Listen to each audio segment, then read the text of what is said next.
ഈ ഗോവിന്ദചാമിയുടെ സെല്ലിനകത്ത് ഒരു തടവുകാരൻ കൂടി ഉണ്ടായിരുന്നു, ഒരു തമിഴ്നാട് സ്വദേശിയായ തടവുകാരൻ. അയാളെ ഇപ്പോൾ പോലീസ് ചോദ്യം ചെയ്ത് വരികയാണ്.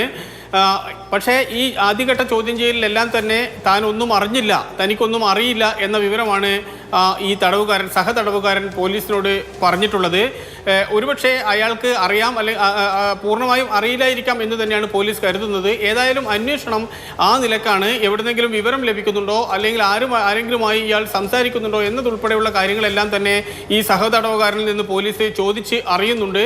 പക്ഷേ അതിനേക്കാളും വളരെ പ്രകടമായ ഒരു വീഴ്ച എന്ന് പറയുന്നത് ഈ സമയത്ത് വൈദ്യുതി വേലിയിൽ, അതായത് ഇതിൻ്റെ ഫെൻസിങ്ങിൽ വൈദ്യുതി ഫെൻസിംഗ് ആണ്. അതായത് ആദ്യത്തെ 10ാം ബ്ലോക്കിൽ നിന്നും നേരെ ക്വാറന്റൈൻ ബ്ലോക്കിലേക്ക് കടക്കണം. ആ ബ്ലോക്കിൽ നിന്നാണ് പുറത്തേക്കുള്ള മതിൽ തുടങ്ങുന്നത്, അല്ലെങ്കിൽ പുറത്തേക്ക് ചാടണമെങ്കിൽ ആ മതിൽ കൂടെ കടക്കണം.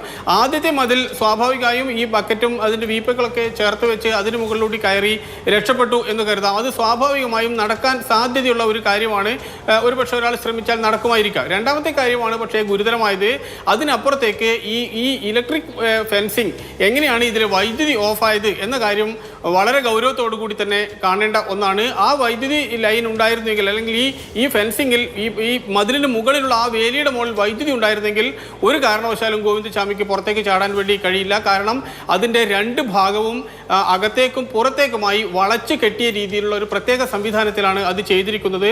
ആർക്കും തന്നെ അങ്ങോട്ട് അതിലേക്ക് ഒരു ശരീരത്തെ മറിച്ചപ്പുറത്തേക്ക് കടത്താൻ ഒരു കാരണവശാലും അത് പക്ഷേ പതിവാണോ അതോ താൽക്കാലികമായി ഇന്നോ ഇന്നലെയോ മറ്റോ ഈ വൈദ്യുതി നിലച്ചതാണോ? അത് പൂർണ്ണ സമയത്ത്, മുഴുവൻ സമയത്ത്, പ്രത്യേകിച്ച് രാത്രികാലങ്ങളിലെല്ലാം തന്നെ അതിൽ വൈദ്യുതി ഉണ്ടായിരിക്കും. കാരണം ആ വൈദ്യുതി വേലിയാണ് കണ്ണൂർ സെൻട്രൽ ജയിലിനെ സംബന്ധിച്ചിടത്തോളം ഏറ്റവും പ്രധാനപ്പെട്ട സുരക്ഷാ മാർഗങ്ങളിൽ ഒന്ന്. കാരണം അതിലേക്ക് എത്തുമ്പോഴേക്ക് തന്നെ അതിൻ്റെ അലാം വരും. അതിന് മാത്രമല്ല, അതനുസരിച്ച് അത് ഒരു കാരണവശാലും പുറത്തേക്ക് ചാടി കടക്കാൻ വേണ്ടി സാധിക്കുകയുമില്ല. ഈ ഒരു ബലമാണ് യഥാർത്ഥത്തിൽ കണ്ണൂർ സെൻട്രൽ ജയിലിൻ്റെ ഏറ്റവും പ്രധാനപ്പെട്ട ബലം. അതിനെ കൂടി ഇയാൾ മറികടന്നിരിക്കുന്നു. ഈ 1 മണി 1:10 ഇദ്ദേഹം ഇതിൽ നിന്ന് പുറത്തേക്ക് ചാടി കടക്കുന്നത്, ഗോവിന്ദചാമി പുറത്തേക്ക് ചാടി കടക്കുന്നത്. ആ സമയത്ത് നല്ല മഴയുണ്ടായിരുന്നു. അതുകൊണ്ട് കാലാവസ്ഥ പോലും അയാൾക്ക് അനുകൂലമായിരുന്നു എന്നതാണ് മറ്റൊരു പ്രധാനപ്പെട്ട കാര്യം. അതിനെല്ലാം പുറമെ ഈ രാത്രി ജയിൽ വാർഡനും അടക്കമുള്ളവർ ഇതിന് മറുപടി പറഞ്ഞു തന്നെ ആവണം. കാരണം എന്തുകൊണ്ട് ഈ വൈദ്യുതി നിലച്ചു, ആർക്കു വേണ്ടി, ഇത് ആരാണ് ചെയ്തത്?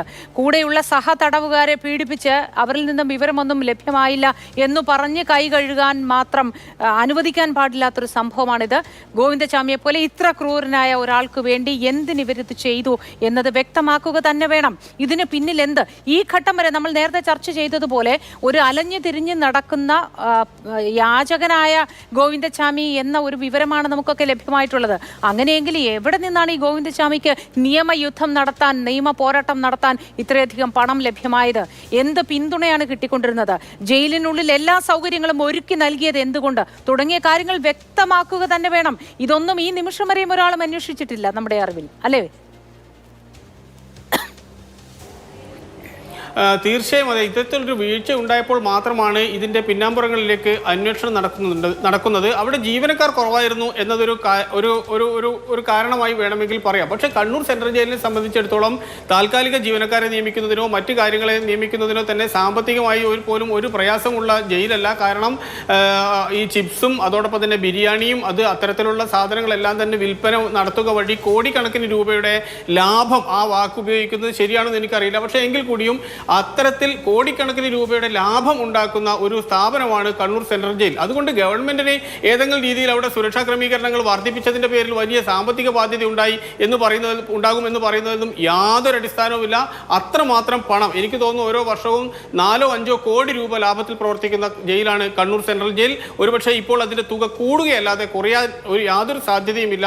അത്രമാത്രം വിൽപ്പന അവിടെ ചപ്പാത്തി ഇനത്തിലും ബിരിയാണി ഇനത്തിലും ചിപ്സ് ഇനത്തിലും അതോടൊപ്പം തന്നെ ഇറച്ചി ഇനത്തിലും എല്ലാം തന്നെ ഉള്ള ഒരു സ്ഥാപനമാണ്. അതുകൊണ്ട് അതിൻ്റെ ആ സാമ്പത്തികമായ ഒരു സുരക്ഷ ഏർപ്പെടുത്തുന്നതിനോ താൽക്കാലികമായി ജീവനക്കാരെ വെക്കുന്നതിനോ മറ്റു കാര്യങ്ങൾ ചെയ്യുന്നതിനോ പ്രത്യേകിച്ച് തടസ്സമുണ്ട് എന്നൊന്നും തോന്നുന്നില്ല. പക്ഷെ അതൊക്കെ നയപരമായ തീരുമാനമാണ്.